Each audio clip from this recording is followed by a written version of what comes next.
at least nobody's owning up to being those people.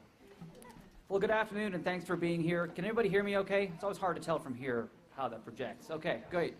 Welcome to this afternoon's presentation of Realtors Property Resource. Hopefully you'll learn a lot about what RPR is all about. We have some great folks here from NAR. They're going to talk in detail about some of the various different things that RPR does, how it gets done, the history behind it, and what you can look forward to going into the future. My name is Colin Milan, and I'm a principal broker. I'm licensed, and I operate out of Ashland, Oregon. So just like you, I practice real estate every day. And I will be coming at RPR from the user side of things, what I like to use it for, and perhaps give you some ideas about maybe how you would find useful with RPR going forward. I am also your 2014 President-elect of the Oregon Association of Realtors. That's my bio. I should just leave on that high note. Okay. So first up to speak to this afternoon is actually what has become a dear friend of mine, Ohan Antibian, and he's here from NAR. He is the Vice President of Industry Relations. He works with all of the MLSs, associations, and brokers to communicate the value of RPR within our industry. Ohan has vast knowledge and experience in the online marketing and technology areas.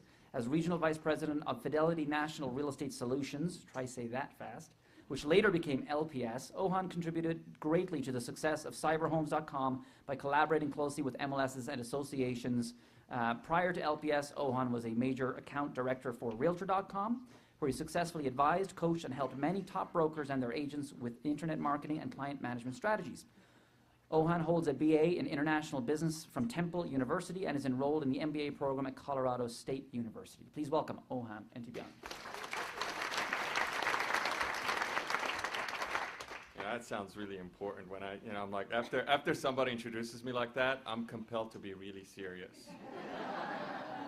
I'll try not to, though. I am in Oregon, after all. I need to relax. Okay, well, I see a lot of familiar faces. Typically, that helps me before I get started. So I see a lot of familiar faces. So, my degree of anxiety drops significantly when that happens. And then all of you are smiling now because of my attempted joke, so that helps too. So, as Colin mentioned, we weren't sure if we should dive right into the value of RPR and what you can do with it. We knew that majority of you will know very little about RPR at this stage. So we thought we'd step back, give you a broader perspective of RPR first, what it is, how it came about, the mission, what we're attempting to do. Then we'll dive into the application itself and the value to you from a residential perspective. We'll do a little bit of a commercial, and then we'll wrap it up where you can get help and what you can expect a few months down the road. That's what we'll do. So first things first, what is the mission of RPR? I will skip over all of these and summarize it in one sentence, the mission of RPR. It is to reinforce your value as a realtor in today's real estate market. Simple as that. Most of you intuitively can address the question at a party of, how's the market doing, right? Intuitively, you can answer that question. But intuition is no longer enough to reinforce your value. You need to demonstrate it with data, analytics, charts, graphs, etc. That's our mission. Simple as that. How did we get started? It was a long mission, kind of. It seemed to us, it seems it's a long mission. 2009, my gosh, that's a long time ago. Or 2008, the idea formulated at NAR. And over the years, you can follow the screen. I'm not going to cover all of the points, but we announced it in 2009 that we formed as an LLC, and we went live with the first market in 2010, and here we are in 2013 with majority, as you'll see later, majority of MLS data is incorporated into this database. We've come a long way. We've had, I think, 28 different releases already on the product. So the application went from an idea, and I used to lean, whenever I presented, I used to lean and say, it's a concept. Just kind of like to remind people that what you're seeing is not real, because they used to get excited, oh my God, I'm going to have it. Well, it's a concept. Slow down, So now it's real. It's all there. So, and we'll talk about that. And to put it in perspective, I love this slide because my passion, my personal passion and curiosity is data. And I follow that a lot. And the changes that I see out there, you hear the words big data all the time and analytics, all these words that gets thrown around. Well, our ambition at RPR that we build our own real estate assets and data and value.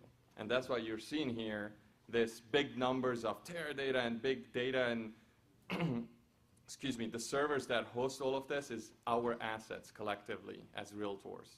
And we intend to do, you'll see some of the things that we're doing with it today. You'll see it in plain and simple in your everyday, day-to-day activities. And perhaps at the end, I'll share some of the big picture things that we intend to do with this asset to benefit us collectively as Realtors. Well, here's where we are with all of the MLSs. MLS as you guys know, it's the center, it's the hub. To my friends who are outside of real estate, I call MLSs data centers, so they can understand it better that way. I say it's a data center that collects all of the activities, transactional activities of our members from the field. So clearly it has historical and futuristic value to this database. So it was very important for us that we license that local data, and here's where we are with that. And clearly in Oregon, with the recent addition of RMLS as well from Portland, we have majority of the MLSs in Oregon on board. So the data that's going to be visible to you, as Colin and Emily going to demonstrate, is going to be very complete thanks to that cooperation and participation. So when we speak of the value, I hinted to this early on, we are NAR, so we are addressing multiple different constituencies. And this slide is just really to talk to you about, we do have these different areas that we've built within RPR to appeal to all of our constituency. We're going to start, I'm going to transition back to Colin so we can start with the agent demonstration, meaning you as a practicing real estate agent or realtor, what would you do with this? How would you achieve it? But before I do that, a lady here, Laura, reminded me to speak to this very clearly, that what you're going to see next, there's no consumer access to. This is strictly with your login credentials as a realtor. Plain and simple, no consumer access. I wanted to remind you of that. So with that, I want to, pass the baton back to Colin so he can go through a quick demonstration of the application itself.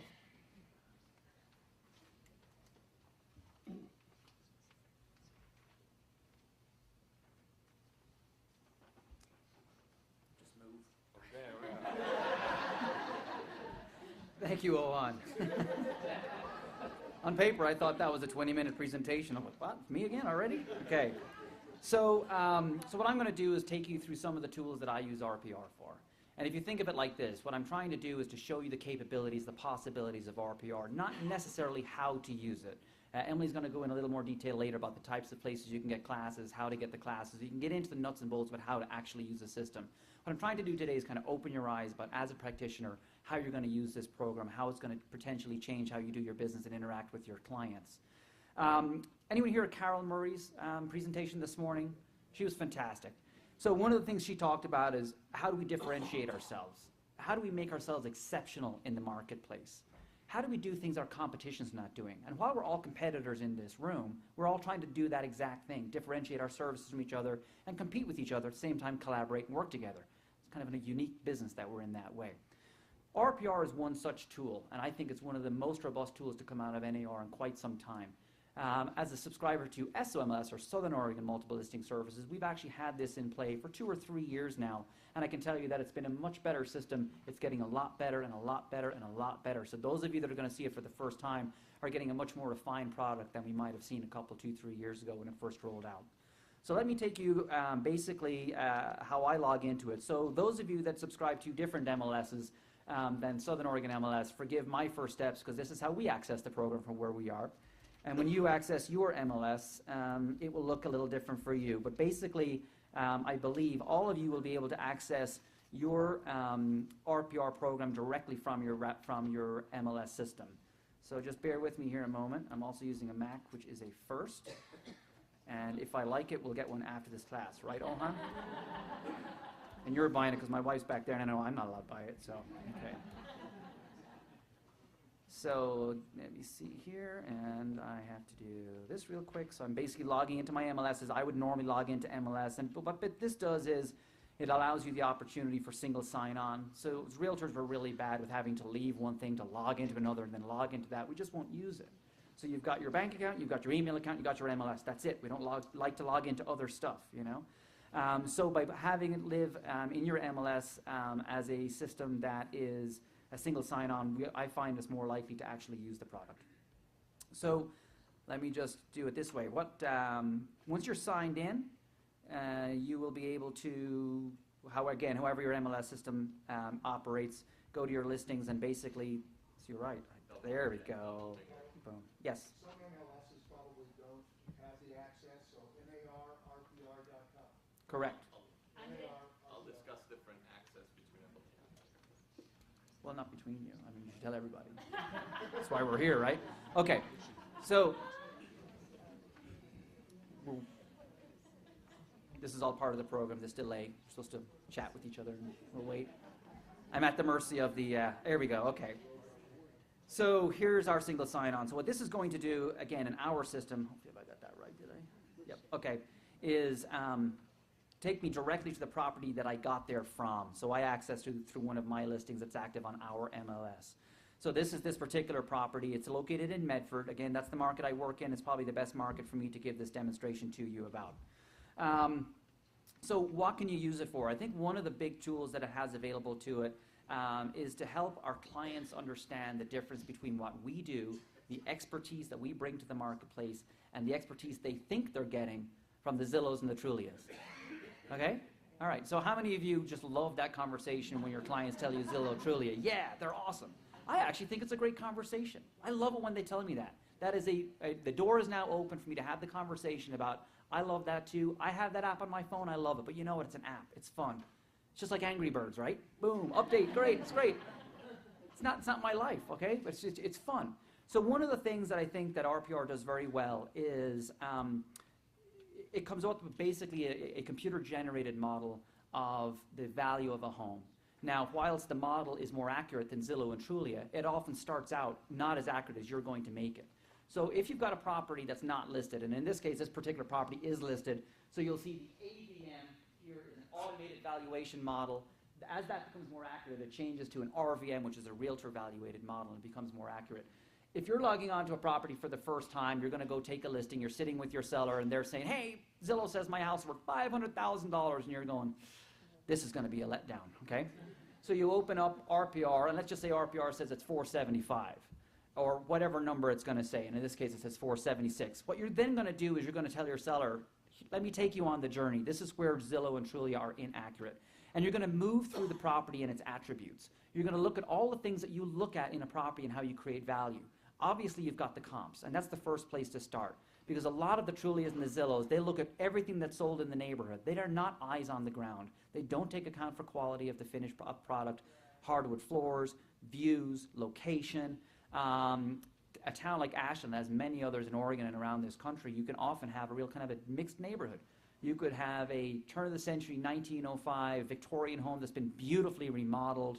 I don't know if 1905 is Victorian, so don't correct me on that. Older home, beautifully remodeled. Maybe it's worth $800,000 in today's market. Right beside a 1973 delicious ranch-style house that's never been remodeled, and it's really worth $200,000. So you've got $800,000 right beside $200,000, and what does Zillow do? They're both worth $500,000, right? So the ranch-style house is really excited, and the Victorian house is not so excited. So one of the things that we get into here is we pick the correct comps, again, based on your market knowledge. So when you're going through this program, you'll be able to get into it. So this is an example in this particular property that I've actually worked on several times, so there's a lot of different refinements that I've already made. So one of the first places you would go would be into the comp analysis, which is on one of the buttons on the top right. And this is going to basically ask you some basic questions. What are you going to do with this? Is it a comparative analysis? Are you going to build an estimate based on comps, or do you want a sales comp analysis, a workflow for appraisers? And that's a new feature. I've never seen it before. Thanks for the heads up, Ohan. Okay. You want to be surprised. It worked. Okay, so you go through several different steps that the program asks you about the home. And again, I'm not going to go through each of these individually. You're going to confirm the home facts. So depending on where the information is coming from, a lot of times the home facts are wrong. So for example, in this particular house, I can tell you that the home facts actually started out that it said it was a 2-bedroom, 1-bath home, or a 1-bedroom, 2-bath home. And I don't know why it said that. It's getting the information from the county. So what I go in and I do is I make that correction. It is a 4-bedroom home. It's a 3-bath. 2 are full, 1 is a half bath. And I make those corrections, and then actually that changes the value as I make those corrections. And again, that's kind of showing your client that, no matter that Zillow and Truly are just as likely to have the same mistakes in them. And then we move through those different the facts, close that piece, and then I go to the next piece. This is where I search for comps. Now again, I'm not going to spend a lot of time on this because this is my marketplace. You're not going to know what comps I'm clicking on, but you're going to know them. You're going to compare like to like. It's ranch to ranch, it's Victorian to Victorian, it's a remodel to a remodel, and neighborhood to neighborhood, or whatever it is that you use for your comps. As you move through that process, you'll probably notice the biggest shift now in that automated valuation model change. And the consumer, again, your seller sitting beside you going, wow, now I'm really seeing the value shift. It's no longer looking like what it did on Zillow and Trulia 5 minutes ago. Maybe they're already about to send you out the door, but hopefully they're getting a more accurate assessment of what's going on with their market. And you can, just like most MLSs, you can draw a map around the area. You can set up the criteria. So I'm not going to get any further into that piece. Well, I guess I have to. Shoot. I used to be able to skip ahead. No longer. Let me see. Gesture, remember, you use your map. Thank you. Inside voice, Ohan. Okay, let's go.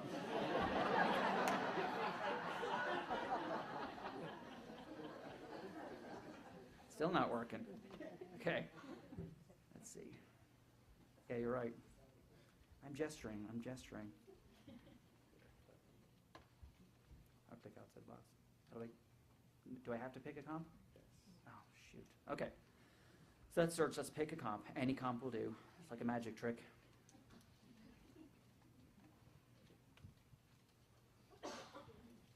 It's really thinking. So basically what's going to happen, okay, here we go, thankfully. And so I'm just going to randomly pick a house, use this in the comp. There we go. Hopefully I am now free to leave this page. And you can see all the other comps that are coming up in that neighborhood. Again, this depends on the search criteria, and you'll see different search results depending on what criteria you actually set. And then I'm going to update valuation and close. Again, bear in mind you're spending more time, you're going through each individual property. You also have the availability to click on properties that maybe weren't listed in your MLS. Remember, this is marrying MLS data and county data. So maybe there was a for sale by owner that you may not have all the details of the MLS information, but you've got the square footage, you've got the sales price because it was recorded at the county, and you can now use it as a comp in this. So that's a very useful piece, especially if you're in hard to comp areas and you're aware of a for sale by owner that might have closed that you can now pull into your comp search. So this is a really good tool to be able to use that for. Now we go into the make adjustments. This is where I was trying to go, because this is one of the more interesting pieces that RPR actually does. Is the ability to get in and refine based on, oh, this has changed too. You're killing me. Okay. All right. So you used to have a slider for a whole bunch of stuff, and I'm probably going to get there here in a second. But the first question here is you see these slider scales. How does this property compare to the subject property? That's the important question. And again, you're using your value judgment as a professional in the field. Does it compare worse? Because you'll know. You'll have an idea why that is, or does it compare better? Now, what you're not seeing, or you are seeing it, you're seeing the value change down here as I'm doing that. So it's taking into consideration your value judgment, and it's making a valuation change based on that, of whatever it is that you're doing. Okay? And it's changing it's taking that 23,000 away from your subject and adding it to the one in question, or vice versa. So update valuation and close. And this is where I think, where do I go to? Home improvements. Where was that one? Is it gone? It used to be there.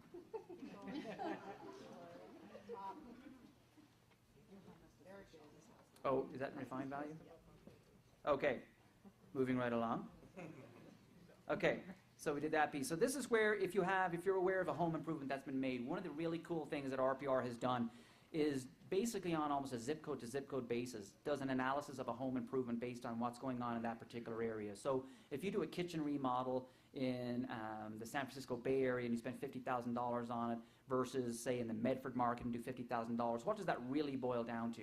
And most of you know that just because you spend $50,000 on something doesn't mean it's worth $50,000. Actually, I don't think there's any home improvement that you get full dollar for dollar back other than perhaps more curb appeal and maybe the greater opportunity to sell the property over when it was unimproved, but doesn't typically add dollar for dollar. So one of the things that you're able to do here is you can add a home improvement. You can either go from the list of what's already on here. For example, you've got a bathroom remodel mid-range, a bathroom addition mid-range, bathroom addition upscale, and you can do upscale mid-range and all of those kinds of things. And if you specifically look at, say, kitchen is a big one. So let's say there was an upscale kitchen remodel, and you know what upscale means, right? It typically doesn't mean you use a nicer type of Formica, which your seller might think, so you have to have that conversation as well. So you go into that, you might click on an upscale kitchen remodel.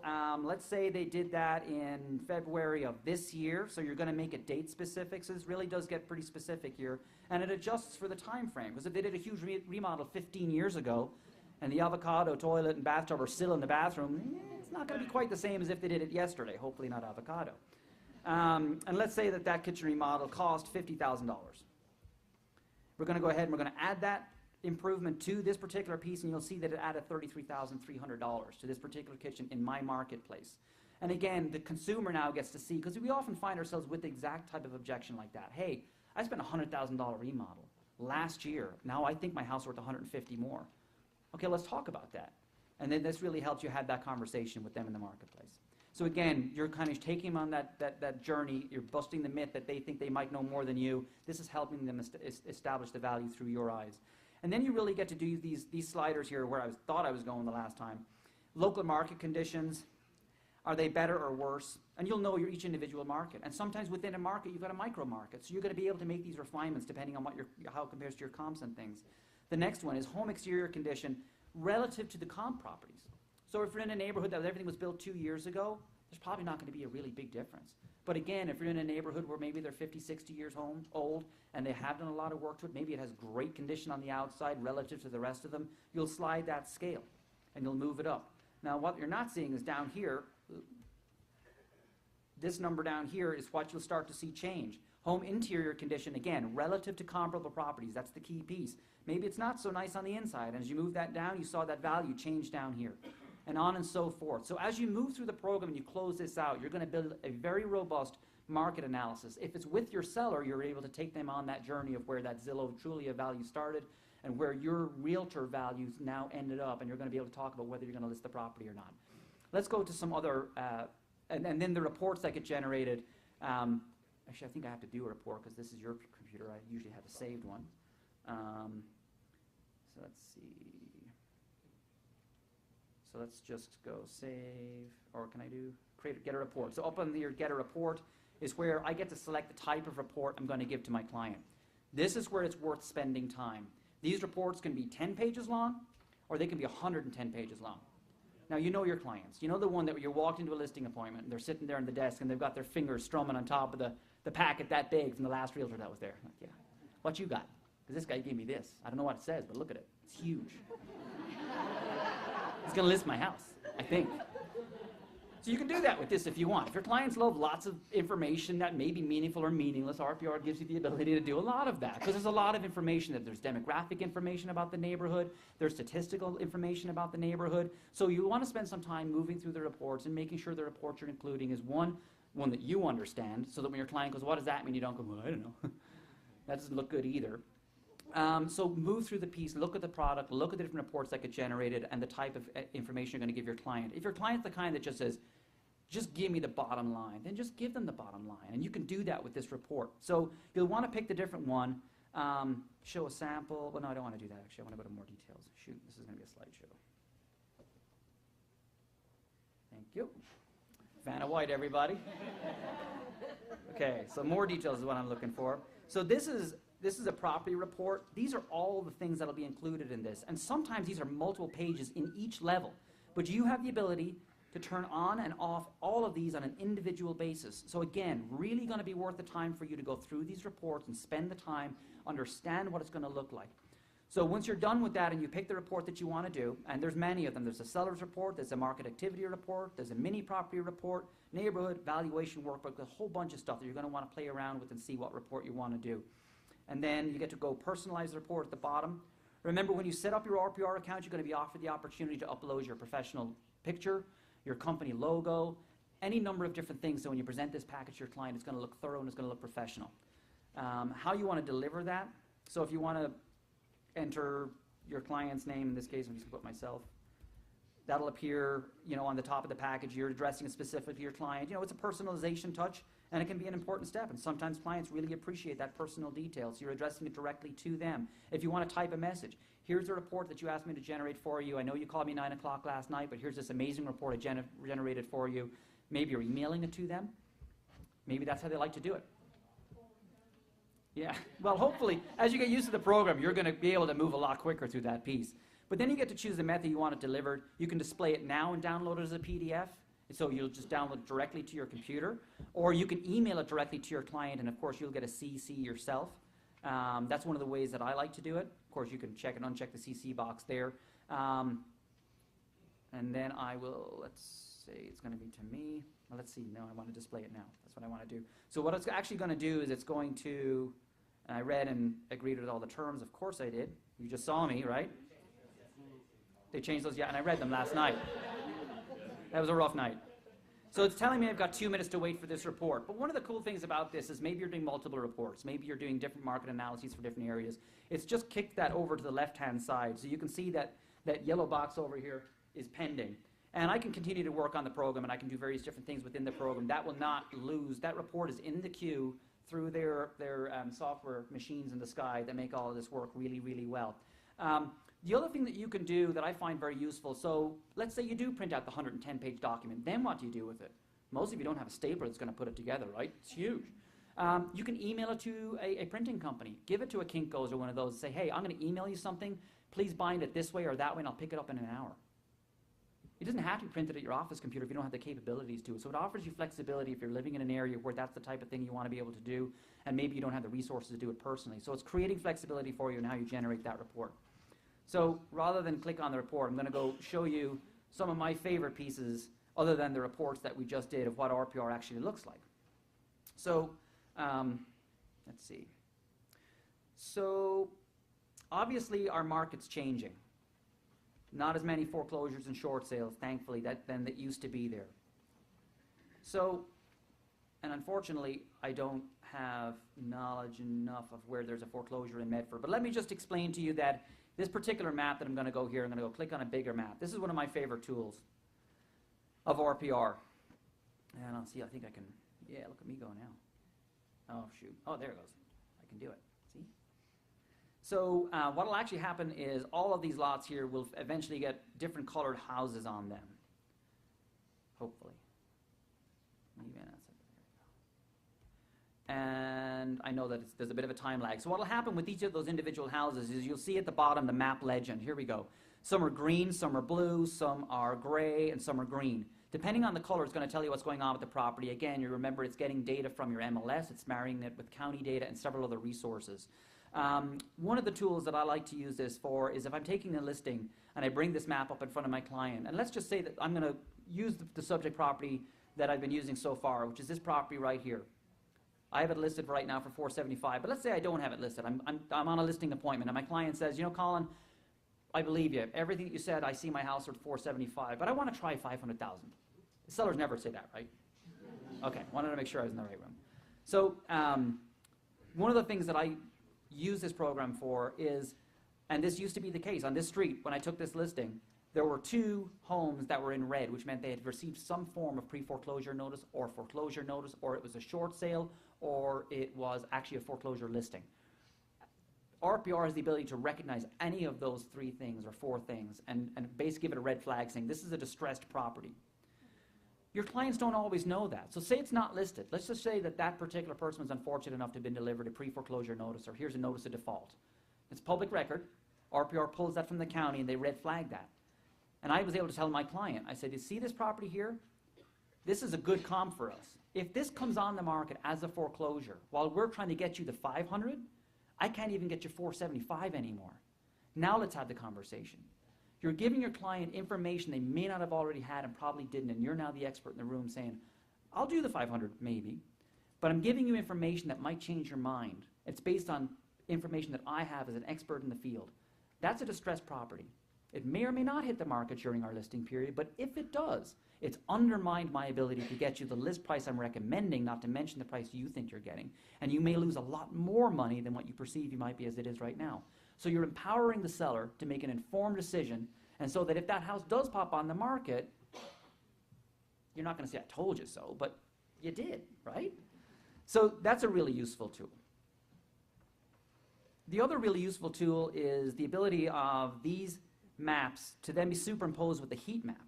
Lots of different neat things that this can do. Now, you won't use a lot of them, and some of them will really only matter in markets where you have a lot of like and kind homes. So for example, if you're looking at average sales prices, that would really only work in something like a homogeneous subdivision or something like that. Again, if you're looking at a lot of cross-mixed houses, different eras, different qualities, it's not going to make as much sense. So different marketplaces will use this differently, but one of the ones I think is most valuable is the flood zone map.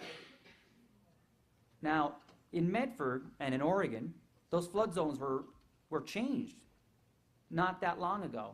So this map accurately reflects those changes. Was anyone at this morning's legal class about the new legal challenges and about the increasing cost of flood insurance and the need to know that? And are realtors responsible if we don't know that? And what happens if the buyer made the assumption that it was $1,000 a year for flood insurance, and then after the deal closes, you get an email going, oh, by the way, it was $10,000. Thanks. This is something that can be really useful for you. And it can be useful in different levels, too. I think I'm zoomed too far out now. It's catching up. Are those the actual firm maps? Pardon? Are those the actual firm maps? FEMA maps? Yeah. I believe so, yes, they are, and they're the most up-to-date. So this is useful for your buyers and your sellers. So if you're working with the buyer, and maybe they're right on the limit, they're shopping in the $200,000 range, and you've done all the market analysis for them, and that's the range they get to shop in. They've already factored in their down payment. They know what their monthly payment has to be, including hazard insurance, mortgage insurance, all those other things. And you know there's no tolerance, there's no way they can afford flood. You're going to want to make sure you're not looking in areas that's in a floodplain that's going to put them in that place. And there are parts of our market that actually have it can be a creek, it could be a river, it could be any number of things, it could be a marsh. It could have been yesterday on the golf course, but that's a whole other subject. As you're working in better Wi-Fi zones, this actually does populate a lot faster. And the other problem is I started out on top of a hill. I haven't seen many floodplains on there either. But what you actually get to see when this map is up and running is different levels of color, basically for the heat map purpose, and the floodplain map, it's a deeper red, is in the more of a flood, the pink, and so on and so forth. You might have a seller that has no clue they're in a flood zone because the map's changed. Maybe when they bought it 30 years ago, 40 years ago, even 15 years ago, they weren't required to have flood insurance. Maybe they aren't today for whatever reason. Maybe they no longer have a loan and they're not aware. But if you're taking that listing appointment and you're not sure where they are, and you pull this map out and you see they may be on the line, it might be a really good time to go get a flood check and make sure that their property's not in a floodplain so that you can disclose to any potential buyer and your seller the issues that might be coming up with regards to flood insurance. So unfortunately, I don't have a map that I can go, here's something I prepared a little earlier, because I didn't, and I don't, but let's just move to a different area and let's just zoom in a bit and see if it gets better. So it's not going to. Okay, just trust me, right? I'm not a politician, so you can't. Okay. So let's see, I think that those are the main areas. Now obviously, like I said, the reports that you get to generate, that you get to hand to your clients can include the maps, they can include the heat maps, they can include population demographics. I mean, it boils it down to any number of things. How they voted in the last general election, what the male versus female population is in a neighborhood.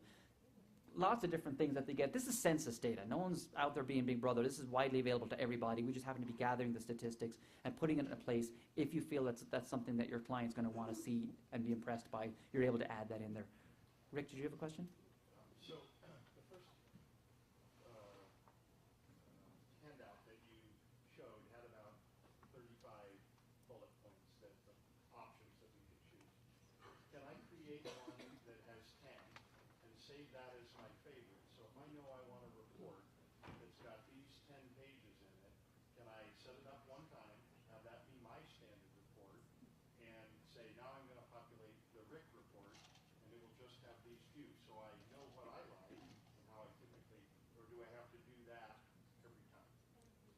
will default to the last selection. Okay, did everyone catch that? If the last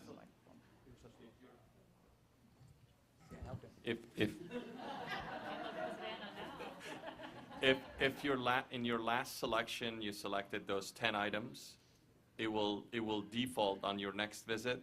Those would be the only checked ones as your preference. But I like that idea of having kind of one-click template, though. That's a good idea.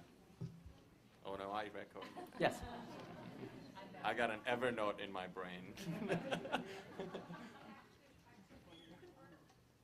you set it up so that each week, like on a Friday, for a listing, you can go in and do the activity change from that week, so that as you go forward on a listing, the seller can have a report showing the activities for that week.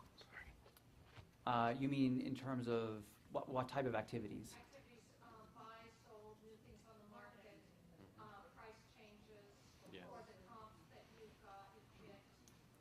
Yes. Yeah, of course you can. Go to the report section, please. Okay. Within the reports section, Okay. we have a report called Market Activity Report, and you can select the time frame that you want that activity to reflect. And let's say you picked it to be weekly, or I don't recommend, well, it depends how hot your market is, I guess. If you pick that, once you visit on a weekly basis, obviously the activities would be updated, and you can generate a report against that. Okay, so can you see that I'm actually went ahead and started doing that.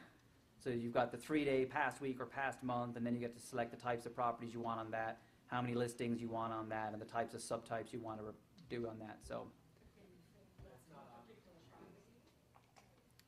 Well, activities are going to be the neighborhood, right? Not the property itself. So that property exists in a specific track area that you've selected. The property is not going to have activities on the property. The neighborhood or the area is going to have activities.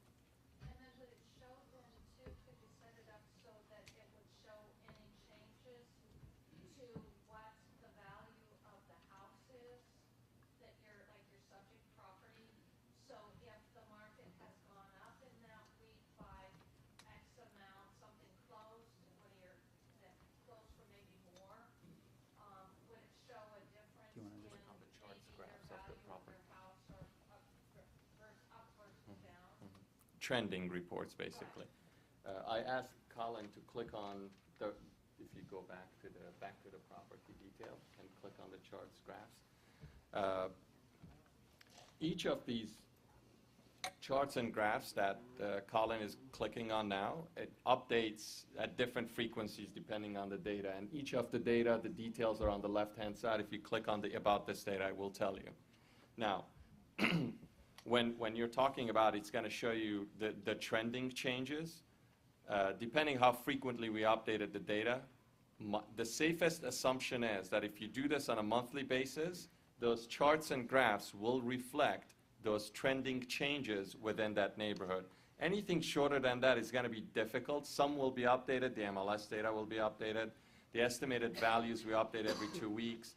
But the public records may not quite be there yet, right? Monthly would be a safe time frame to show those trending changes within a marketplace.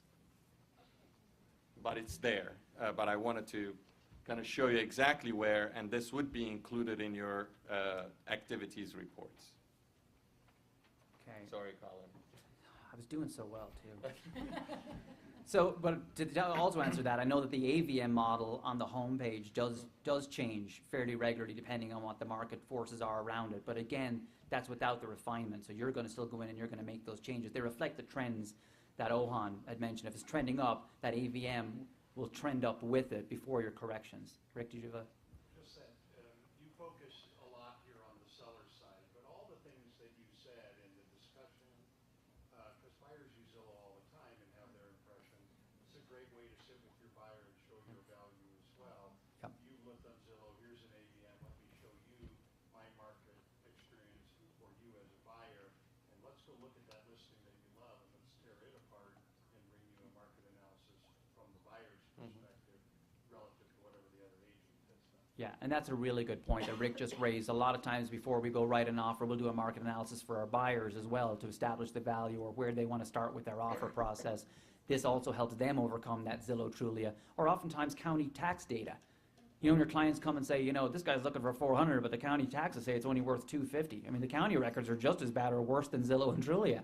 So you again get to have that discussion with your buyer. You're back at the centerpiece of the conversation as the professional in the room. This is realtor specific only, not licensees, but realtors only across the country. The other beauty of this is that you have the ability to look into other markets and other snapshots. You may not see the MLS data, but you can actually log on and we could look right now at data in New York, different parts where maybe friends and family live around the country. You can look at those types of things. And it's interesting to kind of see what other markets do and how they share. So it's a really great program. There's a lot of really, you can dig very, very deep into this program. And depending on how tech savvy you are, some of you will go, wow, that's already too much. You can use some of the simpler programs. You don't have to go 100 miles an hour with this.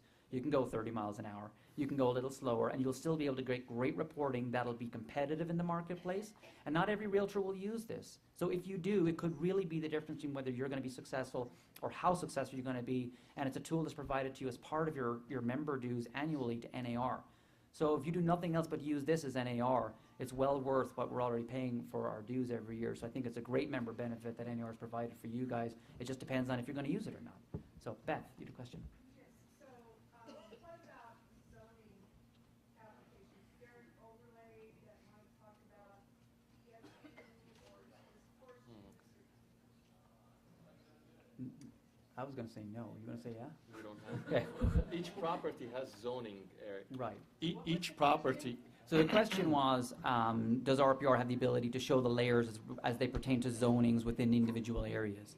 And I would say that as you look at the information as it boils down to the individual property, it'll tell you what the zoning of that property is, but it's not put on a like the heat map type application, because every different community, city, county, cities across the country have different zonings. There's just no way that one program could implement those in a way that we could understand, because EFU for sure is widely acknowledged throughout the state, but I can tell you that Medford has zonings that Ashland doesn't have, that parts of Portland may have or not have, that we would know what we were looking at, and a computer program's certainly not going to be able to differentiate. So mapping-wise, no.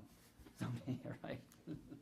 Okay, yes? If you do want to go look at somebody's property in New York, how do you know whether that particular MLS is part of RPR? They may be part of RPR, but one of the tools that RPR used to make this as robust as it is was the assurance that MLSs weren't going to just randomly share with. If your MLS is going to participate, your MLS has to make the decision of who, if anyone, it may want to share that data with outside of their area. So your MLS would have to say, I want to share with New York, and then set up an agreement for that to happen. You can't do it without somebody's permission.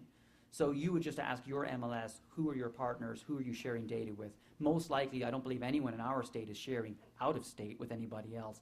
And that could be something that comes in the future, but right now, you're not seeing that at all with the cross-state border part of it. But you still have access to see RPR. I mean, I Yes. just wanted you still get to see things, you just might not see their MLS. Just not the MLS data. You can still see the county. And remember, it's only as good as the quality in. A lot of counties are really good with data, so the database is going to be more accurate, and some counties are not that accurate, and so RPR is going to reflect good or bad data depending on how it is. It's not necessarily the fault of RPR. It'll just be the data part with the county.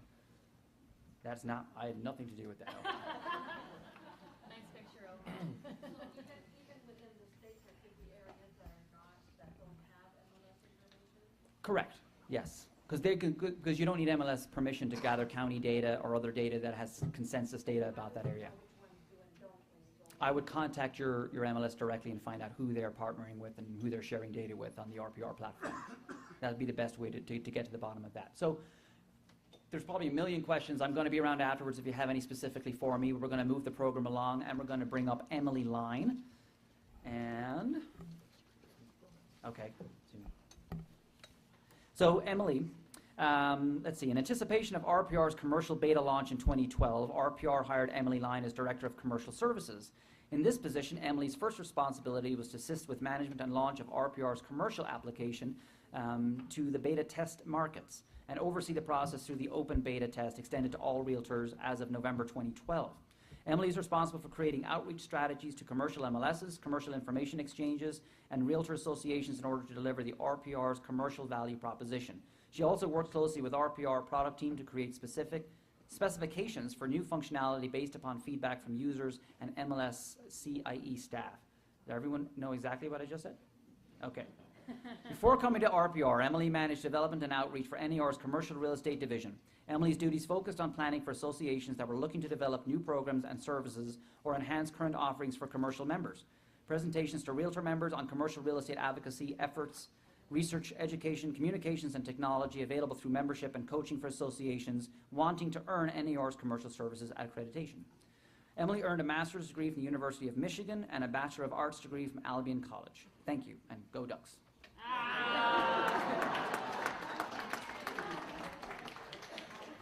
Ouch. Ouch. Yeah, that game killed me as a Michigan Wolverine a few years back that Colin seems to love to continue to bring up. So I said this to Ohan yesterday when we landed here. It's the first time I see the letters OSU, and I don't really want to get sick. And I know some of you as Ducks fans, that may not appeal to you, but as a Michigan fan, we see OSU and we see a Buckeye next to it. So, ugh. So as Colin said, gosh, that bio's long. I'm going to have to do something to cut that. And it's a little embarrassing with all those things in there. So as he mentioned, I spent a lot of time working with the commercial groups across the country. I worked for several years for the National Association of Realtors, trying to help on the value proposition on the commercial side. I spent a lot of time working on research and giving legislative updates and talking about education, but the one thing I heard across the board, across the country was, this is all great, but where's that tangible piece? Where's that piece that's applicable to my day-to-day business? So enter RPR commercial. Show of hands, how many folks are doing some commercial deals here and there? Oh, you guys are gonna be excited. How many of you have spent any time logging into RPR commercial as of yet? All right, guys, we've got some work to do today. So what you're seeing up here on the screen, and I'm going to fix this a little bit. I have a pretty loud mouth. I'm a Midwestern girl, so normally I don't need this. So I'm going to do my best to try to not yell into this. So what you're seeing on the screen today, this is the RPR commercial application. When you create your account in RPR, you have the ability, all realtors have the ability to toggle between both the commercial and residential application now. So what you're seeing, the best way to drive this application is to know that there are three core functions, and they're front and center. They are those yellow buttons. You have the search capabilities, you have an in-depth market analysis, and you have a mapping, and all of them wrap really beautifully into our reporting that Colin so beautifully demonstrated. So we have that on the commercial front as well. Let's go ahead and bear with me because it looks like the connectivity is a wee bit slow, so we're going to try to do this right in here. So the first core function is our search capability. So this allows you to go in. The one area I like to always point out before we even look at those search fields, at the top you see all properties and you see only listings. If you are searching in your MLS area, you click on that listing, you're going to see the for sale and for lease options if there are commercial listings in your MLS. If you are looking at other pockets of the country, if you're representing a client who's looking to open a new store in Northern California, you want to click on that All Properties button at the top because that'll allow you to look and search using public record facts. Now, the area that's so great within this application, we were in a closed beta test for about a good few months from May until October of 2012. And in that process, we had 150 testers that were in there kind of helping us build this application. And a lot of them really loved the idea that we could bring in the building owner information. So when we get in here and you're going to see this, you're going to be able to search and you're going to be able to reach out to some of those building owners that extend across the country if you have a deal that requires you to work on the commercial front outside of your designated area. So we're going to go ahead and stick with the only listings. I'm going to advance this search real quick. And these are going to be pretty straightforward. You can see you've got the ability to select by property type. You can look at a price range, property status, lot size, etc. We'll go ahead and we'll just keep it pretty general so I can show you how we can fine tune it. We'll go into Portland. And I'm going to go ahead and the only thing I'm going to do differently here is I'm going to go ahead and just look for industrial. I'm going to look at retail, and I'm going to look at office properties in the Portland area. We'll click OK. And what you're going to see search results you're going to be able to see right up front, we within RPR love our maps. That is true on the commercial front as well. And you have the opportunity right out of the gate to use some of these custom tools on our map. That's core function number 3, so I'm going to wait and show you that in detail in a minute, but I just didn't want you to think that I was skipping over something important. So as we go, scroll below, you're going to see that on the left, you have the ability to see the property field. So if I wanted to fine-tune my search, I could at this point with all the same fields I saw previously. In the center, you're going to see a snapshot. I went through and I selected industrial, I selected retail, and I selected office properties. So it's going to allow me to go ahead and see just a snapshot of those properties. And based on what my client has suggested that they want here, I can go ahead and take a real quick glance and see if it makes sense for me to peruse into the property details of this subject property. Now over to the right, you have the ability to see how trade area compares. So you're going to get a column that's going to take a look at the geography selected. In this case, I selected Portland versus the county and the state. You're going to look at things like the population change, again, bringing in some of that female versus male ratio. You can look at the average household income, et cetera. And there's a red button right there that says trade area. So before I even select a subject property, if I wanted to look at that trade area in detail and look at some of those demographic facts, I could go ahead and go in there from this point. I also have some pretty cool stuff in there called Esri Tapestry data. So what that is consumer spending data that I can go ahead and take a look at as well. Let's go ahead and select a subject property before we dive into that trade area detail. So if I go ahead and let's select one. Here's what just a snapshot what a property detail page looks like. This happens to be a warehouse in the Portland area. You're going to see the historical photos, any photos that the agent or broker is putting into the MLS or the Commercial Information Exchange. You're going to see aerial shots that we pull in through Bing. On the left, you're going to see details. That gives you an opportunity to dive even more into are there leasing opportunities in here, and really gives you details on what you can do with this particular space. There's the bread and butter. There's that building owner information. So at any juncture, again, if you're looking outside of your market, you have the opportunity right here to do some investigating and look at some properties for sale or for lease by connecting with that building owner. Below that, you're going to see the property details. So you're going to see the property facts. You're going to see the public facts that are being brought in through public record facts, listing facts from the agent or the broker. And then you have the change section that allows you to save changes that are only applicable to your reports. Now, what I always like to say is throughout this application, we've done a really good job, I think, putting about this data and question marks throughout. We know that our clients are like, this is great information, but where the heck did you get it from?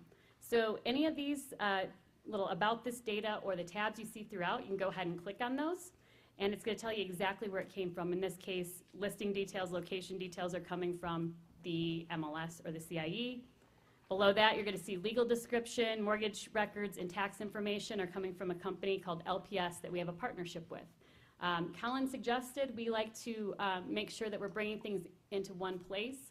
Commercial practitioners specifically spend a lot of money using different types of softwares and things, and so if we can bring that into one database and make life a little bit easier, save a little time and money, that's our objective really. So you can see that we are pulling some of that good information in here. Now it's time for the really exciting stuff. So we're going to go dive into the trade area detail on the commercial front. This is a commercial trade area report. At the top, you're going to see an attribute summary. So you saw the property details. Now you're going to pull in some of the demographic facts and stats and the consumer spending. You can do this as well, pull one of these trade area reports if you're also representing a client who's relocating, because what this does, this tapestry data right here below, this consumer segmentation, it tells you who people are in an area, what their preferred activities are, how they spend their money. So as you can see, I kind of just hovered over the demographic facts and stats because we saw that on the previous slide. It was on the column that you can take a look at. Let's dive into the bread and butter of this. This is what our beta testers and now our practitioners using this are most excited about. So it's saying in this particular area of Portland that the top segment are metro renters. What does that mean? It means these are young people, 33 years of age, who are living with roommates, typically living with more than one roommate, that they rent their space, that they like to jog, they practice yoga, they ski, they go to rock concerts, they watch Netflix, they visit museums, all this kind of stuff, and it's telling you exactly where we're pulling this data from. And it's really good information. It's a lot of information that your clients are going to be blown away from. Recently, I had a commercial practitioner in Chicago who told me that she was able to nail a deal because she presented this information to a client who said they were about to pull the trigger on spending thousands of dollars on this consumer spending data. So again, this is your realtor benefit. So, and as you can see, it also gives you a quick snapshot. I just hovered over, a lot of information of who this tapestry data, who these people are, but then we give you a little snapshot, and it gives you things in a column that tell you the preferred activities, the financial status, the media, on down to what they drive, guys, that they're likely to rent a car from Avis, that they own a domestic, SUV. I mean, some pretty detailed information. Your clients are going to think that you're Big Brother or something. So as we cruise on over, it also at this time gives you the opportunity to look at areas nearby with some of the attributes. So that is core function number 1, that everything we just did, you can create the property report, the basic report that we're used to seeing, and we can layer that with a trade area report with the consumer spending data and the demographic facts and stats. Now, core function number 2, analysis. This is some pretty cool information here. You have 3 different types of analyses, and they're on the left-hand side. Where are the right customers for a business? What's the best location for a business? And what's the best retail business for a location? What this top one allows you to do is it allows you to take a look at a geographic area and find pockets where there are a lot of customers your client's looking for. So if we were to go into duck territory, and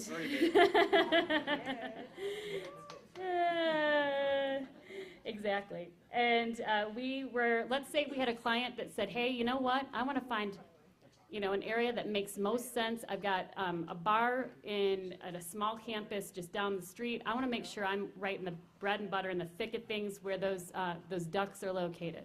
So I can go ahead and I can take a look in this system, and let's go ahead and pick the area. I can pick up to 5 attributes. So the first drop down is going to give me the option who they are, what they do, where they live, what they buy, and then some pretty interesting facts and stats. So in this case, I want to know, based on this bar that we're placing in Eugene, that I have a pocket of a bunch of 20-year-olds. 20, well, yes, exactly. Thank you. Gosh, I was thinking back to my college years. Shh, don't tell my dad or my mom. So we'll go ahead and click on this guy. We're going to pick the 20-year-olds.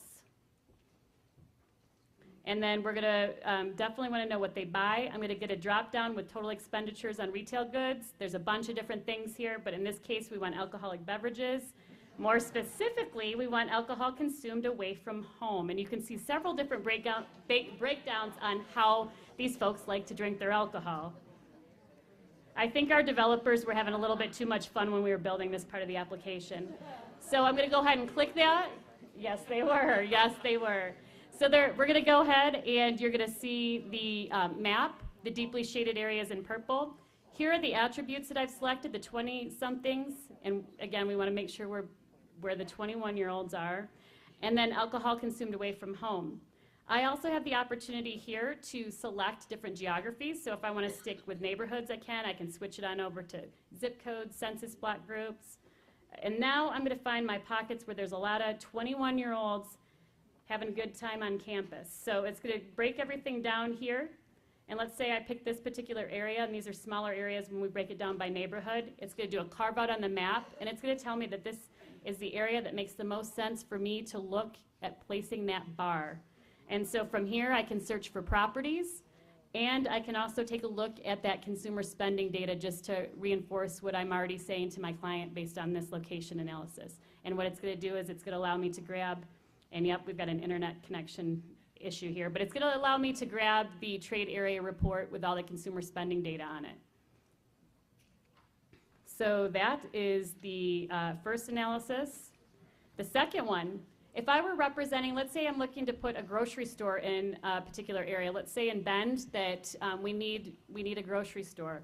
I have a drop down here that allows me to take a look at types of businesses, and based on need, we can put them in the right location. So if I select grocery store, I have the opportunity to pick a preferred type of search. So let's just do a general geography, but I also can do drive time or radius.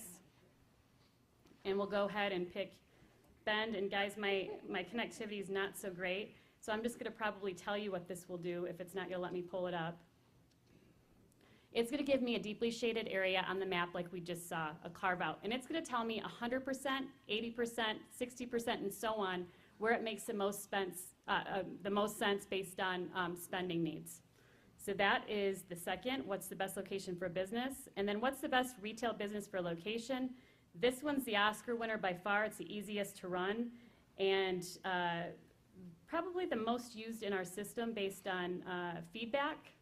So if we go into Portland, and I'm just going to grab a random geography, it gives me a business opportunities chart. It's going to tell me right out of the gate what there's not enough of in an area and what there's too much of. So if I have a space that's been sitting there that I don't know, that my client's like, I don't know what the heck should be going into this area, it's going to tell me based on consumer spending data that the area in blue makes the most sense, and the area in orange, you better have a pretty darn good business plan because that area is saturated with those types of businesses. And all of this wraps into one report where you have a customized cover sheet with your company information, and then this guy, the leakage report. So it's pretty cool stuff. At the bottom, you can start your search for properties. You can also grab some of that consumer spending data to back this up, and you can print this report. So that is the third of the in-depth analysis section. And last but certainly not least, within the commercial realm, we have our thematic maps. We love our maps. You can start from here, and you can actually do your searches if you so choose. A lot of people do like to do this from here. I'll go ahead and just grab Portland again. You see about 25 different indicators. If I wanted to go back and I wanted to place that bar, let's go back to that type of business, I could go ahead and find where my beer versus wine drinkers are on this map. It's almost 5, guys. Sorry, my head's in a place. I swear to you. It's all the wineries and breweries in this state that's leading me to behave this way. I promise you. I'm a one-person stimulus plan when I come to Oregon. I like to spend money on your shopping and your booze. So do we. Good, I'm glad I have camaraderie in here. I'll be out here later if any ladies want to take me shopping or for a cocktail. Perfect, perfect, I'll take that. So here, guys, this is what it shows you. It's breaking down where your wine drinkers are versus your beer drinkers. And it allows you here, if you wanted to use some of our tools. We can grab the box, and it's going to give you that pop-up you saw previously to allow you to search for properties or look at the trade area details, so consumer spending data. There's the radius, allows you to take a look at things, the polygon. And there's that. And then if you have a specific address in mind, you've got the drive time and the distance. If I wanted to change this and I wanted to grab those in their 20s and 30s, I could. Yes? Where are you getting the consumer spending information? I'm so glad you asked. We have a partnership with a company called Esri, and what Esri does is works in conjunction with the Bureau of Labor Statistics, and they have 2 different types of surveys. There's one that's called the Diary Survey that basically collects data all over the country, and it surveys based on your daily expenditures, so it allows you to take a look at those the things you're spending money on in a 4 to 6 week span. And then for the big ticket items, it does a check-in, a much larger survey, and checks in throughout the year periodically. So if you're buying your house, if you're buying cars, if you're buying some of those big items, if you're spending money on tuition, those for college students, things like that. So that's where we get that money. And it all goes back to how you swipe that credit card. And so I think I've pretty much probably exhausted my time here. I get pretty excited about this, but it is available to you. At the top, you can see going to residential. You can cross over and go to residential from here. I also very quickly want to show you guys our blog. I had a question before we even started. What do I do from here? Where do I get training? Where do I get marketing, collateral, flyers, etc.? blog.narrpr.com. Everything we do, public-facing information about who RPR is on this blog.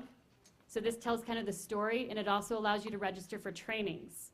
So if I go ahead and I select this training button at the top of the blog, it's going to take me to a training calendar, and it's going to tell me opportunities both live as well as webinars. We hold webinars every week on each of our products, whether it's commercial or tools for residential agents. Also, as Colin mentioned the sales comp analysis that just popped up with no warning. We came out of open beta testing, or closed beta testing on that at the beginning of September. So we now have a workflow that works for appraisers as well. And so any of these things you can see here, you're going to have your trainings on here. I'm going to go ahead and let me go back in a second and show you, but that gives you the training calendar opportunity. And then let me also show you real quick the live training that is taking place soon. If we click on the live training, come on, it's loading. I know, my patience are thin. It's shopping too. It is shopping. Thank God we didn't use my computer because it probably was.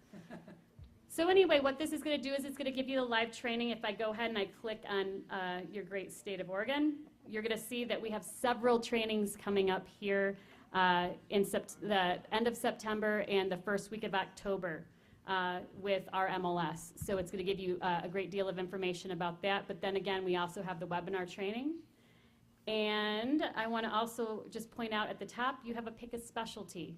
Every specialty, every product that we do has a breakdown of different things like best practices and some pretty cool articles that break things down into bite-sized pieces. So if there's, you have a question about where we get the data from in regards to our consumer spending or things like that, there's articles in our best practice tabs.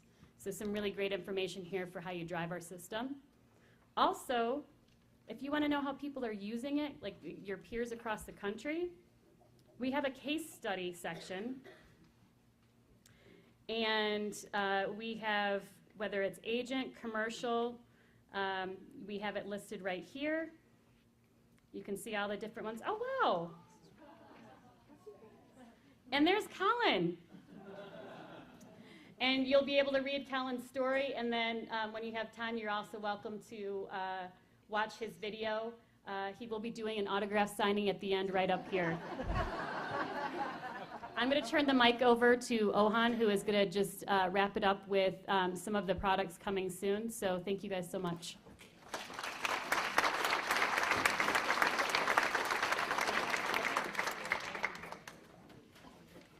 You know, all of this reminded me of my friend. I have a friend in Laguna Beach, Mark. A lot of you probably heard him speak. He does a lot of speech. Jim Marks. He does participates in a lot of different events, public speaker. He always says, don't start with the tool, start with the problem. So a lot of you probably now thinking, I don't know, this is too much. Where do I start? What do I do? Don't start with this. Start with what you have going on for you now. I believe, I'm sorry, I forgot your name. Greg? Rick. Rick mentioned, for example, buyers. Well, if you're working with buyers, then you have needs related to buyers, but then specifically that buyer, right?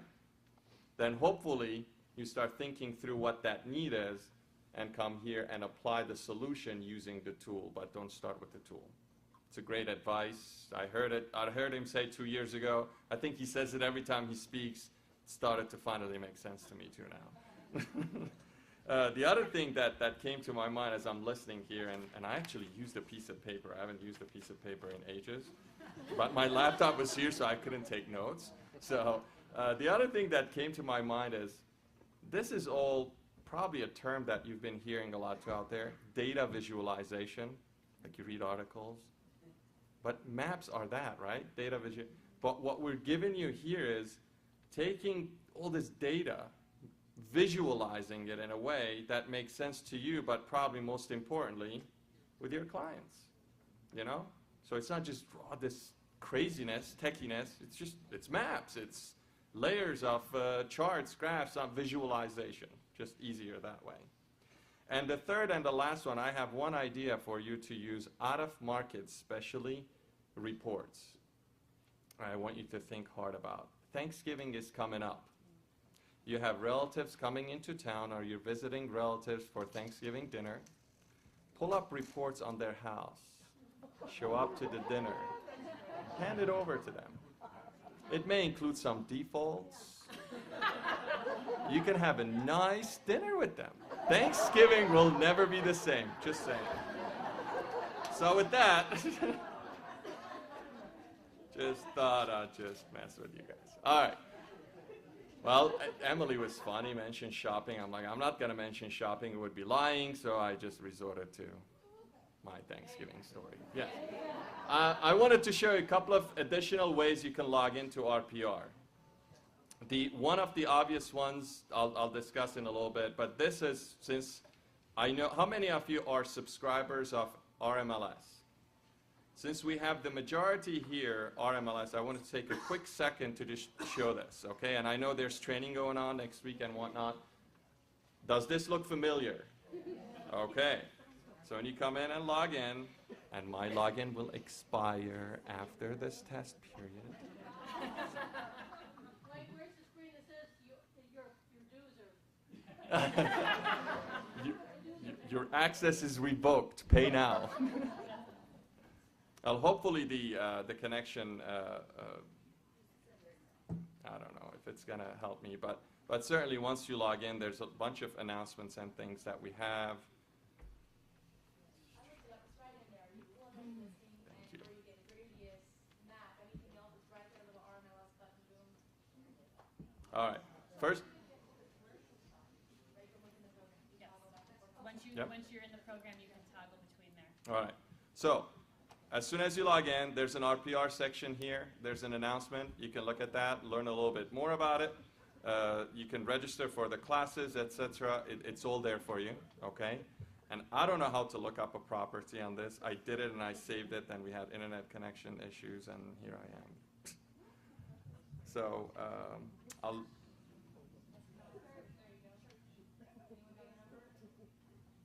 I'll do a quick search.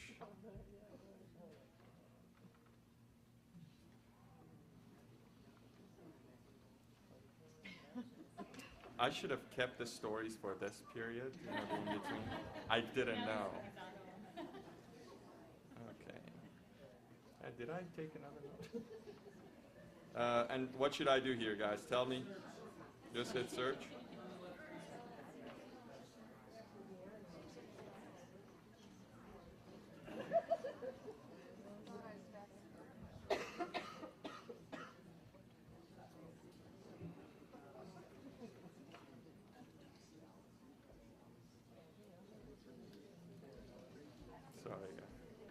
So for those of you that There are you using go. your Wi-Fi devices right now, if you put them on airplane mode for 5 minutes, it'll help your signal.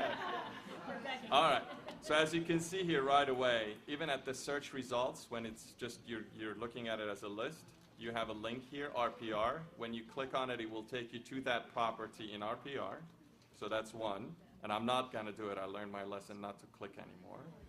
But I will click on the property itself to show you some integration that we've done into the property itself. There's some charts and such that we've built right into the MLS, or I should say the staff at RMLS used it into augmenting it, making it simple. And this is where I think Colin reiterated this, and Emily said it, we want to reiterate it too, that you have you always, when you're looking for a property, you start in the MLS. We don't want to alter that behavior. So it's very important that we work with local MLSs in keeping everything starts there, and from there you start branching off to different places with ease, and you heard some terms, single sign-on and whatnot, just so you can see everything else. So you can see here that there's another RPR. If you want statistics on this zip code, you can click and expand that. And now you can get your different charts on the neighborhood and such that are built in. Again, all the data is filling in. We just kind of went live a couple of days ago. Everything is beginning to filter in. Okay? So I wanted to make sure I showed you that. There's a lot more. Everybody knows where to go get training, hopefully now. Either you log into your MLS. If you're on MLS, you'll see the training, or you go to narrpr.com, which I'll show you again at the very end. All right, let me switch back to this. All right, I think Emily covered this. This is the, this is the blog that she showed you, the tab where all of the training is going on. And the RPR training, for those of you who are not part of RMLS and part of different MLSs, and especially if you're in leadership, talk to us, because we could do those integration models that you've seen now with RMLS, and you've seen it in a Southern Oregon MLS. we could work with you on making those things happen. And there's a bunch of different methodologies that we use that's available. We've tried to simplify that to just make it easy. If there are broker principals in the room here, make sure you visit the brokers section of our blog. We offer you tools that are very specific to you, so you have your reports are branded by your company, for example, at its simplest level. Your access is branded by your company, not the MLS. Again, both the MLS Association and us have no interest in branding it necessarily, but you do as a broker principal, so we extend that to you. There's a data analysis tool that we offer you to see your market share compared to the default in the market. How much of it are you capturing? So a lot of different ways you can slice and dice it. So all of that is available to you as a principal broker. The valuation workbook that we threw as a surprise to Colin, available to everyone. You've seen a very small slice of what RPR can do today, by the way. I assure you it was very small. But depending on what problem you have or what client you have, what you're trying to solve for, you're most likely to find the area in RPR that's going to help you do that. So go explore it, and the valuation, this valuation that I'm speaking about, is available to all of you. Even if you're not an appraiser, the appraiser task force said, you know what, we're all realtors. If other realtors want to use this detailed valuation model, let them use it. So approach with caution, though. There's a lot of detail here, as you can imagine. There's specific weighting analysis, meaning when you have 5 properties, you assign manual weights to each attribute, bedroom, bath, and you can build your valuation that way. Very methodical approach to things. Have at it, you know, if you want to have at it. Coming up releases, I wanted to talk to you about that. We're not stopping here. You never measure success off what you've accomplished, right? You always look forward. So here's what's coming forward. Into the future, very future, near future here, we're going to open up beta testing for what we're calling it the association dashboard or the dashboard. This is available for your local association staff and MLS staff. You say, well, I'm not. How many of you are, by the way, in the room? 1, 2. The rest of you aren't. For the rest of you, here's what matters, why it matters to you. Some of the data here, as you'll read, is the media, specifically, if you read that 4th bullet point where it says media resource for association leadership. What if you are the president of your board and you get contacted by the local media and you get asked that infamous question, how's the market? You're like, great, you should buy now. That's not gonna fly. You need a little bit more than that. So again, I don't want to beat up on any other organization. I think everything just fosters progress, including Zillow is fostering progress in our industry in some ways, where they have managed to capture that media audience, right? Let's admit to it. They have managed to capture that. Well, then our job becomes to try and recapture it. So these media packets and analysis that will be available for the local association to render to that president of the board to take back to the media with this rich data analysis and visualization will begin paving the way to recapture that, right? Because we can no longer just say it's great by now. We need to back it up with the data and everything that is available through others. That's the idea. FPC, any FPCs in the room? All right.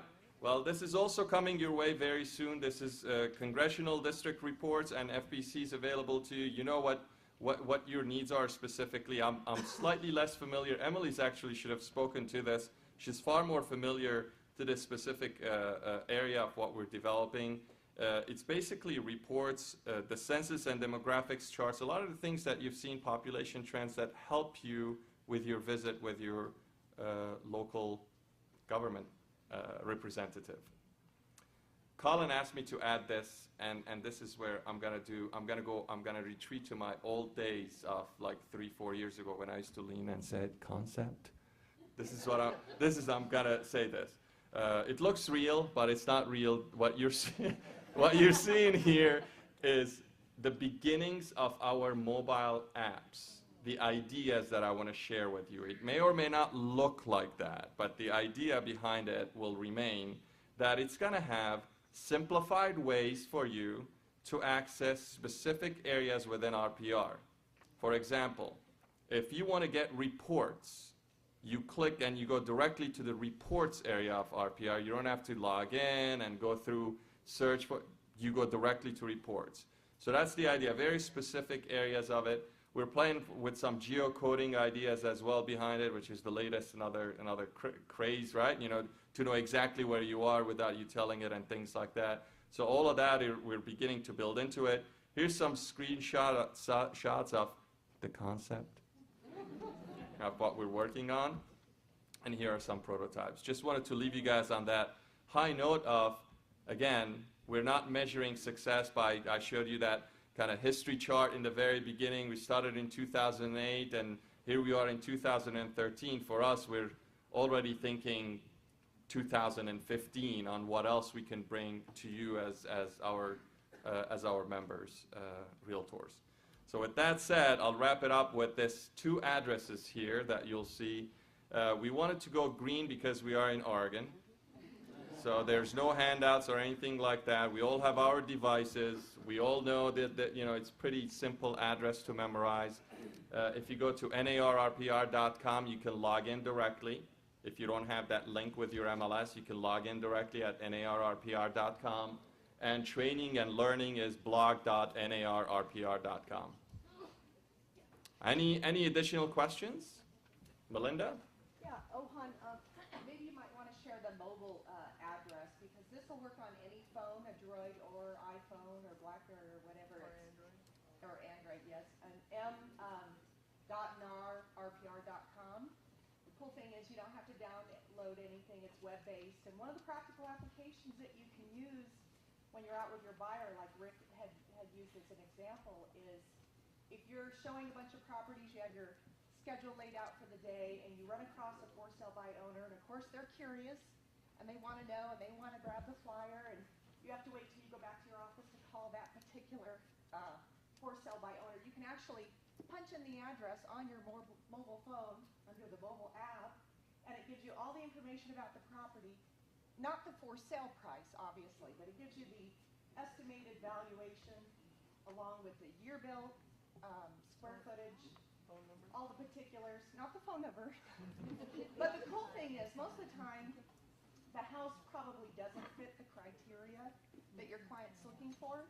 You can go through here and see if it has a pool, if they're looking specifically for a pool. You can eliminate the property instantly without having to go back to your office, or even running the risk that they're going to grab the flyer and call them direct. So what Melinda is saying, you don't need to wait for the concept. Exactly. If you want to dive into it today, we're not very proud of this mobile access we have, but clearly Melinda is. Thank you. It's very simplified mobile access that we have. It's a mobile address. It's browser based. It's device neutral, so you could use it on any device you want. And it's m for mobile.narrpr.com. Give it a try, and if you're as excited as Melinda, forget it. We won't even develop the app. This is great. We're all done. Yes, ma'am. I noticed that as you have this new data, Yes. that was from 2011. Is that because you were in a beta version? And it said it was updated annually. Since it's 2013, the end of 2013 now, is there a reason why that's not at least 2012? It should be 2012, and that's just it's a misprint on there. Okay. Mhm. And then another one for Emily. Does this commercial part, before when I was looking for apartments, I had to go to LoopNet. Will this give me more than what I have to go to LoopNet at the time? Here's the difference, because and usually when it's just a commercial session, I kind of dive into more detail with the other sources people are using for listing and analytics. With LoopNet and CoStar, we will never have an agreement, or we won't at this time. So you have the ability to search apartments in our system, but what's going to happen is you want to make sure if you're searching outside of, if it's not listed within your MLS and you're looking to search, grab that address from LoopNet and plug it into our system, and you can run all the analytics that way. And what's going to happen when you plug it into our system, if we don't have a listing agreement, if it is strictly listed on LoopNet or CoStar or Xceligent or whatever, you're gonna, it's going to appear like it's off market. You know from looking at it on that site that it's for sale or for lease. You still get all the great analytics that we have because we don't have a data licensing agreement with LoopNet. Is it getting more that people who are listing commercial are going with both then? Because I always have to weigh to see, I don't do enough work if I should be joining LoopNet, but I don't do enough work to justify it really. Completely understood. Here's what our testers have been saying, and a lot of the testers that we brought in to build this application are subscribers of LoopNet and CoStar, which are one entity now. They are getting away from spending as much money with that group if their full-time practice is commercial. If they are part-time commercial, a lot of the folks are in fact using their MLSs now more so than ever to put those commercial listings in because of these types of analytics. So I guess it becomes a great opportunity for more folks to be taking advantage of the MLS.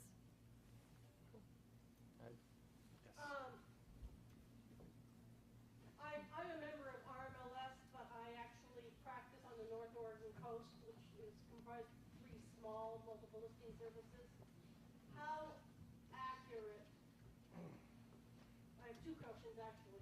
Am I going to have this access to the same information, even though you don't have a partner agreement with my multiple listing service? And my second question is, if you can keep track of this, is in my market area, a lot of people have to belong to more than one multiple listing service. There's lots of overlap. And is it going to filter out the duplication? Okay. Question 1, if your local MLS did not license that data for us or to us, we will not have that in the system. As simple as that. It's just not there. Okay. The second part, yes. The second part is when you are a subscriber of multiple MLSs, then you'll be able to see that same property because it's a property-centric database. It follows the address, normalized against the address. So if that address exists with multiple records, you see one of them, the default would be the MLS that you logged in from. But you will also see, since you're a subscriber of the others, and that's part of the authentication in your profile and whatnot, you'll be able to see an area on the left-hand side where you're able to toggle to the other records should you choose to. Because they have variations, right? The MLS field, the input sheet is different. So if you toggle, you'll see slightly different presentation. So that's your choice. Any other questions? Are you guys excited about this? Helpful? All right. Yes, Rick. We discussed briefly how different MLSs share their data together via RPR. Rick is asking about sharing their data or making each other's data visible to each other. You're able to do that if you have a reciprocal agreement, pre-existing reciprocal agreement with each other to share data. You are able to replicate that data share on RPR. We're able to do that with ease. It's not an issue instantly. As long as you can document to us that you have that pre-existing relationship that's between the 2 entities, it's a quick switch for us, and the data would be visible to each other's members.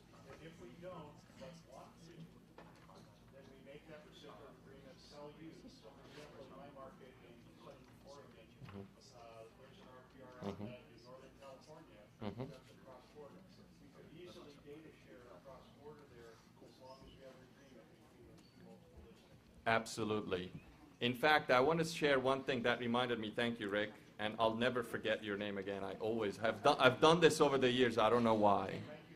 Yes. I'm embarrassed. I was like, how can I make this up for him? Maybe I'll buy him a drink. Do you drink, man?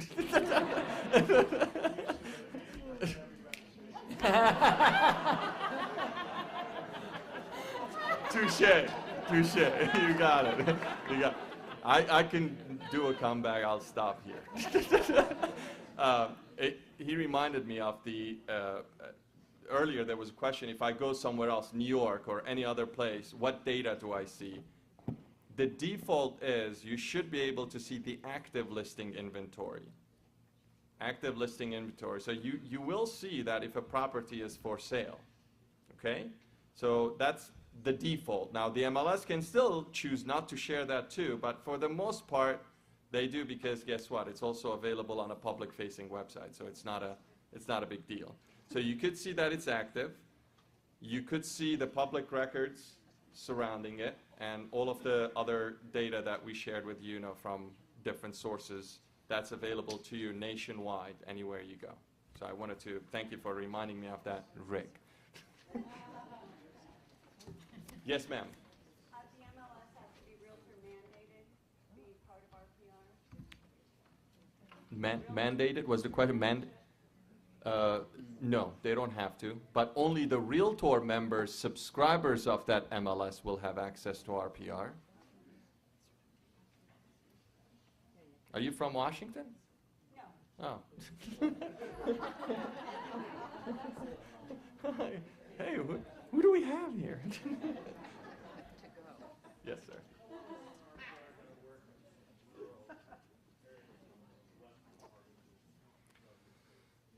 Yeah, that's another good question. It's we don't generate data, right? We aggregate data.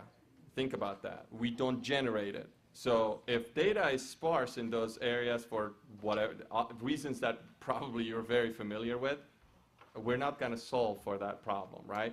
If it's just very little available, we're going to display very little.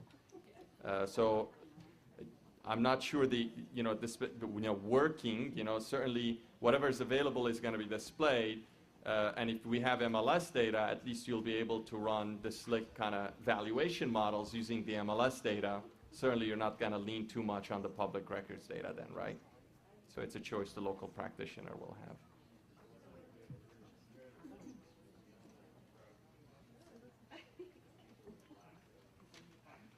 It'll depend on what's available from the county. Yeah. Whatever RPR, if your county data is good and they upload it regularly, then that's exactly what will be reflected in RPR and will appear as off-market.